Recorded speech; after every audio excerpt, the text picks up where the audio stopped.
If you would like to get your song reviewed, dear listener, there's the filthy capitalist option. As Sori says, $125 gets you straight to the head of the line. You don't have to be a part of the alliance. You don't have to be part of the group. Wait a minute. And the biggest thing is you don't have to wait. You hop, skip, and jump right in front of everybody. $125 gets you there. You do that 3 times, and then get mashed down to the $75 rate for perpetuity. Yes! Also, there is a band review option. So if you've got a band and you're trying to get your band some exposure, hit me up at vinsori@gmail.com, and I'll show you the details about how to pull that off. You can also jump on Patreon, and there is a option on the tiers to be able to get your band reviewed. Yep. Obviously, we can't lie to you, so we can't guarantee a positive review. Get what you get. It's just rubbish. Rubbish. Rubbish. That's British for garbage. My favorite is the community option. $1 at the gate gets you in a Patreon. You get to join an alliance. The alliance joins their points together, and that helps determine what songs that we do.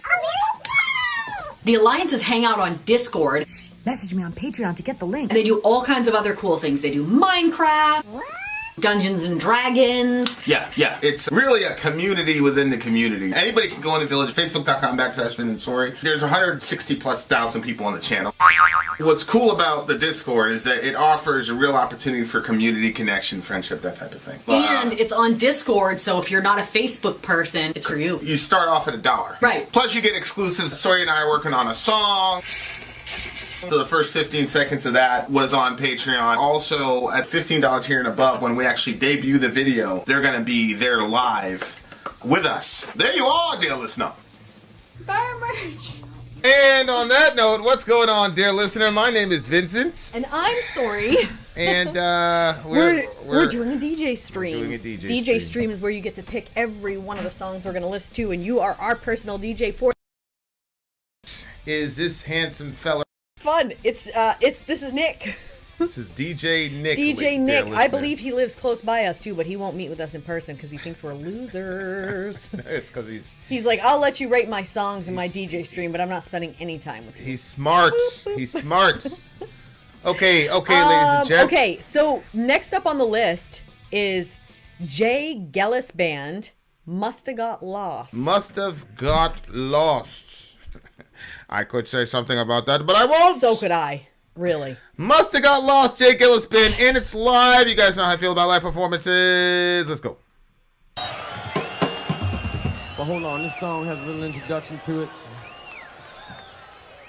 It ain't supposed to be sad, though you might feel it that way. It's a song about desperation. Every now and then we do get desperate. This is a song about L-O-V-E, and if you abuse it, you're gonna lose it, and if you lose it, you're gonna abuse it, and if you abuse it, you ain't gonna be able to choose it, because you ain't gonna have it further on down the line. Things ain't gonna be so fine. You're gonna be sitting there on your little machine, trying to look and keep it clean. You're gonna be playing bingo all night all alone. That's why you're sitting there by the telephone, and you know that she ain't going to call you. That's what we were saying in the earlier reviews. Big facts. So you put on the TV and you're watching Johnny Carson segueing right into the Tomorrow Show, but that don't got to go, so you turn it off, you turn on the radio. The radio don't seem to get the click, so you say, hey man, I can't look at the split. You start to open up a little book and there's something there you got to overlook, and you say, baby, you know there's something on my mind. You say, baby, there's something on my mind. I know that you're home and I know you ain't all alone. So you start walking over to a house. You get over to a house, you walk over to a door, you start pounding on the door. You say, open up the door, bitch, this is Wolf Goof with the green teeth, and let me in. Big Bad Wolf. That's not healthy. Well, she opens up the door, and then you just kind of walk up to her and say, baby. You look up way up at her green mascara, and you say, oh, my darling. You know, her and me was at the party as friends. Do not believe what they say. That's only gossip that they're telling you down the wisecracker line. You say, darling.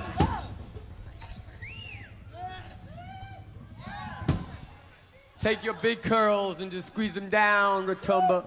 What's the name of that chick with the long hair? Rapunzel. That's right. Hey, Rapunzel. Hey, Reputa. Reputa the beauty. Hey, Reputa the beauty. Let me down your hair. Let me climb up to the light of your love. Because this is Wolf Goof is saying to you. Love comes once, and when it comes, you better grab it fast, because sometimes the love you grab ain't gonna last, and I believe I must have. You know, I think I must have. You know, baby, I think I must have. You know, I think I must have. Got lost. I must have got lost. Talk to him. Talk to him, brother minister. Yo, I'm feeling this dude. Not really feeling the stalker shit, but I'm feeling this dude. Never thought about tomorrow. Seemed like a long time to come. How can I be so blind, baby, not to see you are the one? I let you slip on from me, baby. I let you walk on by. To the love you had for me, I refuse to love, I let it die. Must have got lost. Must have got lost. Must have got lost somewhere down the line. Must have got lost. Must have got lost. Oregon? Give away the days you were mine.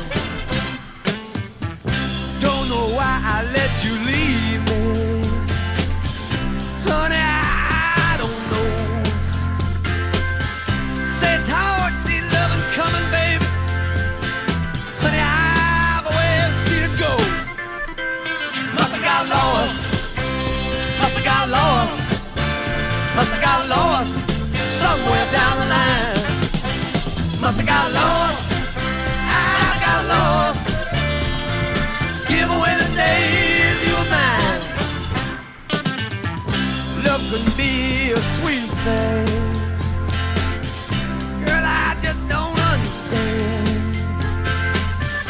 Made a game out of loving you. Now losing hand. Oh, must have got lost. Must have got lost. Must have got lost somewhere down the line. Must have got lost. I got lost, girl. Give away the days you were mine. I just don't understand it. I just don't understand it. I just don't understand it. And I must have got lost. Must have got lost. Must have got lost somewhere down the line. Hey. Must have got lost, baby. I got lost, girl. Give away the days you were mine. Must have got lost. I got lost. Must have got lost somewhere down the line. Must have got lost. Oh, I got lost, girl. Give away the days you were mine.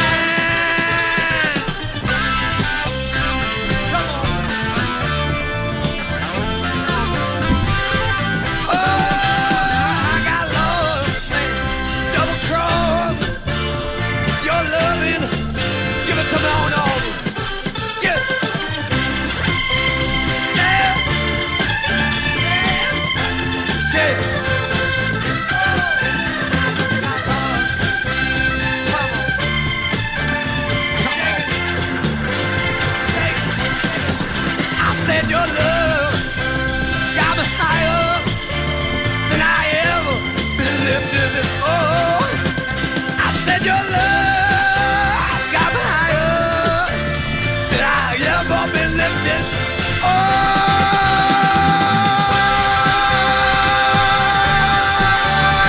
Whoa.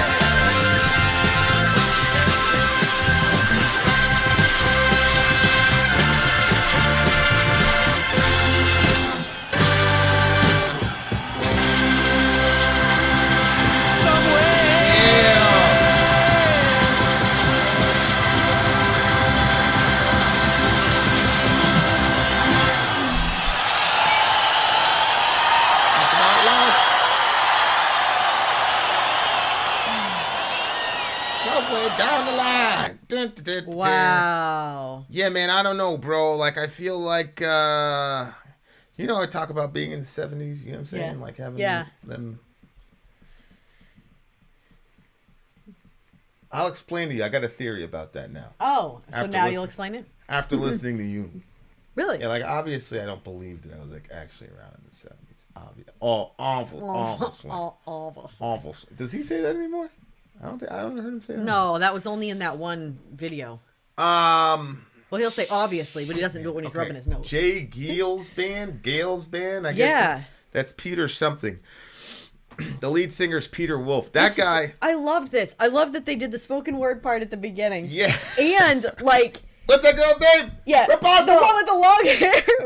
Rapunzel. He goes into it like when somebody can have. Like they're kind of fearless about it. They're not like some people would be like so embarrassed by not knowing what the thing was, and it would trip them up, and then they'd be all off going forward and stuff like that. Like he's not. He's like he's working the crowd. He loves what he does, and I'm always a sucker for any sort of like.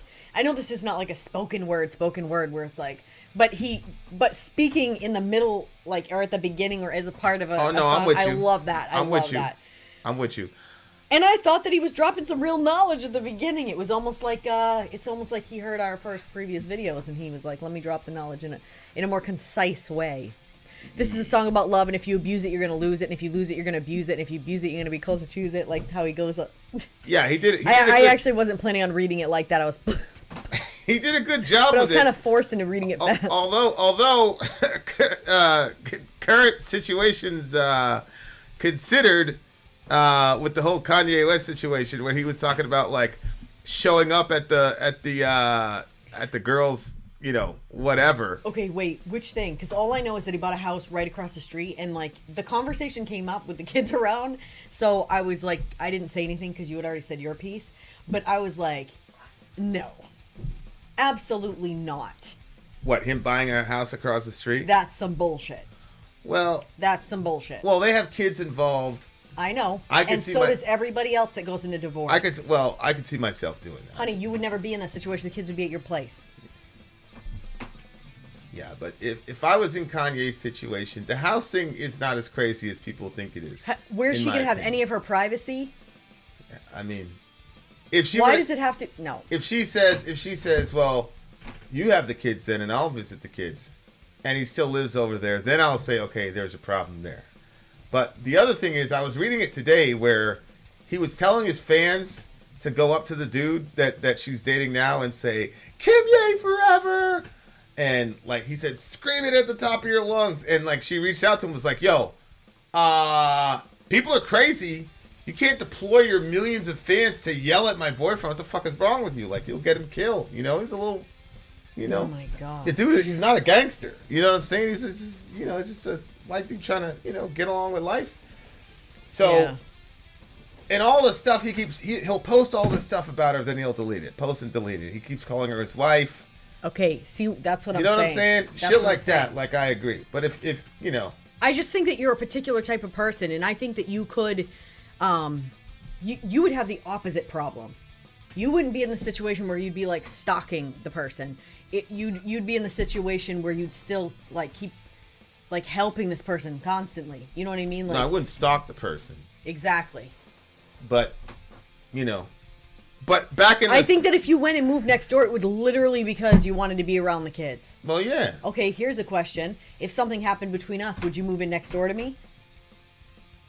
And you somehow ended up with custody of the kids the way that Kim has it? No. What does it matter? We can put them back and forth or whatever. Are you gonna move in next door? Next door? Are you talking about an analogy between the Kanye and Kim situation? Yes, that's what I'm talking about. If you had the kids, yeah. Oh, interesting. If you had the kids, I would want to be as close to the kids as possible. I grew up without my father. Even if they were driving and dropping them off, and then like they go back and forth. No, because I don't. The other thing is, you got dudes in the house and all this shit around my kids. I got girls. Like, nah. Look at the way you just looked at me. No. I don't have no dudes in the house. But you saw that? But I don't think it's that.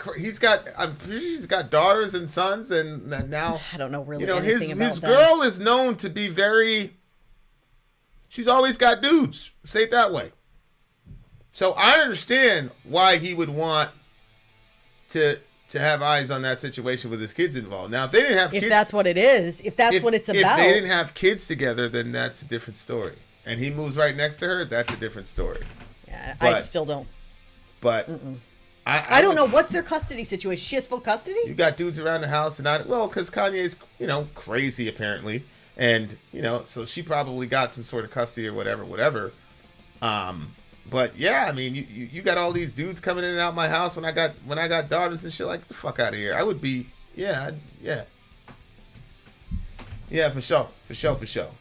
I understand where you're coming from. But what I'm saying is all the other shit that he does that has nothing to do with their kids. Like, she's not your wife anymore, bro. Like, well, I don't know if the divorce is finalized or whatever. But then he does like a whole song about it. We're gonna have the best divorce ever or whatever. So it's like, I understand that you're processing this stuff, but you can't talk about you. I don't think it's nice or healthy to talk about her like all the time or whatever, and then post all this shit on Instagram and all the rest of that shit. You know what I'm saying? I mean, I'm know. not seeing it. It sounds like he's spinning out a little bit. What do you mean? If he's doing what you just named, he's writing a song about they're gonna have the best divorce, and he's posting But stuff I and then think- pulling it back. And But I think really, I don't know anything about the situation. I don't know if there's anybody at fault or if there's nothing. I don't know anything about. Literally, don't know anything. I just know that they're having a problem, and that from what I've seen. But again, I'm not reading actual information. I'm just But seeing everybody's reaction. I to think him. what's happening in the song is probably what's going on with him, where it's like you take love for granted. You know what I'm saying? You take the relationship for granted, and then you have seller's remorse. You know, people think, especially like if you're a rock star or you're a person with options or you're a guy like Kanye, you think, oh, I can easily, you know, find another one like you. Yeah, you could find another girl constructed like Kim for sure. They're a dime a dozen. But, Dime a dozen. I mean, they are. But as far as her personality, the memories they had together, that's not a dime a dozen. Memories aren't a dime a dozen. Like, a lot of people miss this with relationships when they take it for granted. Yes, the girl's personality and all the rest of it. But, and again, this is a Jung shit. There's something that happens with two conscious beings. When they come together and they share an experience together, it creates some third thing. Yeah, I totally agree with that. There's some mystical third thing that gets created. Mm-hmm. That now you're in the midst of some sort of Trinitarian sort of experience with this person that you will never, ever, ever have with anybody else. Mm-hmm. So your silly ass is running around saying, oh, you're just looking on the outside. You're looking on the surface. You're saying, oh, I could find another girl that's just like her. But yeah, you can. But that mystical energy that y'all had with that situation, you're never going to have that again with another person. So I believe, like, if you leave a relationship because you took it for granted, I think that itself becomes your karma. Or absolutely. In a Christian parlance, sin is its own punishment. Yeah. You take that for granted. And I think, I think a lot of people leave relationships and that shit happens. Like, to be honest with you, because I know I gave my all in the previous one, like, I don't have that kind of remorse because I didn't sell it out. You know what I'm saying? You did not. I didn't sell it. not. I put literal blood, sweat, and tears into that situation on a multitude of occasions. Like, literally risked my life. So I know that I left everything on the field in that particular circumstance. I think they have some seller's remorse, though. So I don't. Huh? I believe they have seller's remorse. Oh well, your person definitely. No, I'm saying your other person. Like, I think that she has some seller's remorse. I mean, but I don't, because I didn't sell anything. Like, you left, man. No, she did, though. Yeah. That's what I'm saying. Like, that's your karma. Yeah. Like, if you take love for granted, that's your karma, and I think that's what this person's feeling, and I think that's what our good friend Kanye's feeling. Well, so one thing that I was thinking about was how we will split people into different persons almost instead of keeping them as one total being. So there's like maybe the great times that you have together and then all the shitty times that you have together, and they can become one or the other. Like, some people will only focus, like this person that I've been talking to, she was previously trying to only focus on the good and not focusing on that he was a really terrible person who had some very, very destructive things that was going on. And so, she's having to like morph them together and be like, yes, I love this person. Yes, I love the time that we spend together, but holy shit, he's beating me up. Like, this can't happen. He's putting hands on her? Yeah, he put hands on her. So, but now what happens is, so when you're trying to make the decision that you need to leave, like, the more serious people, it seems to me, the more serious people get about leaving, the more they really focus on the negatives of the person. So they can really talk themselves into doing it. 100%.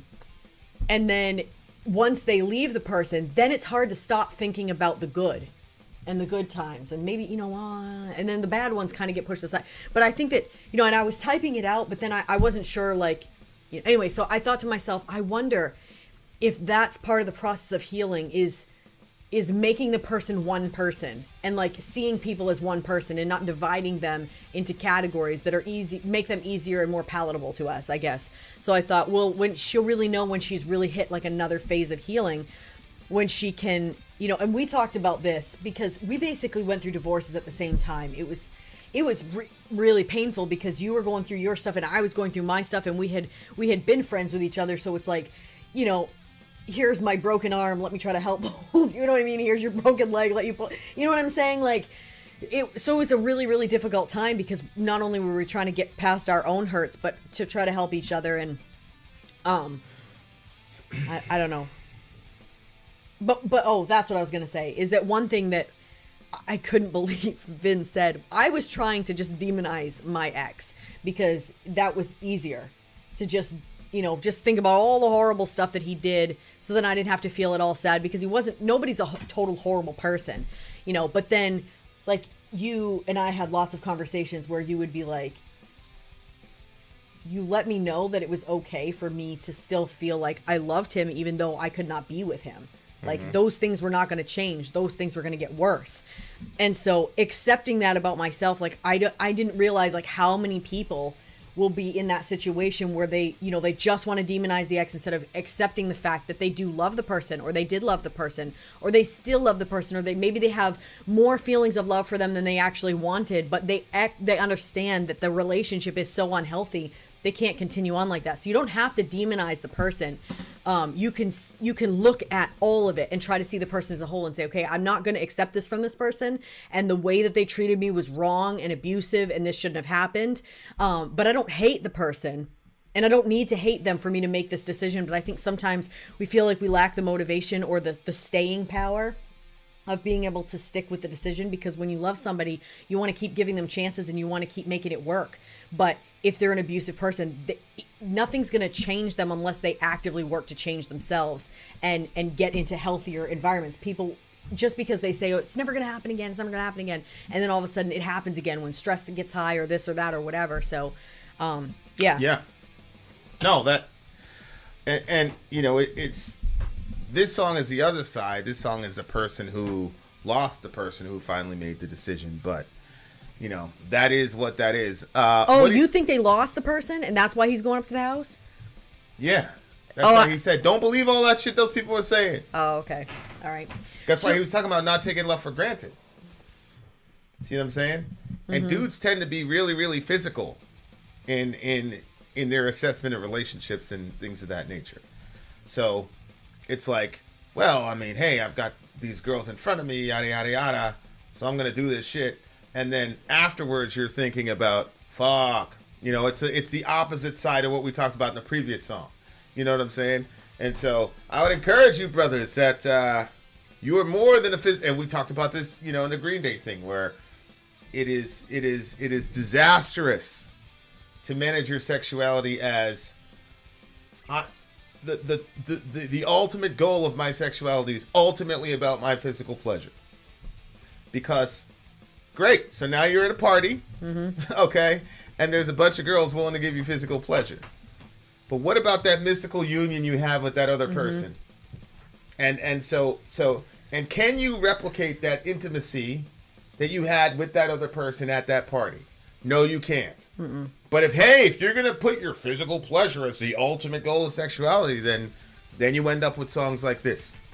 There's a connection, dear listener. Keep your pants zipped. Okay, what do you got? You should just keep your pants zipped. This one, 9.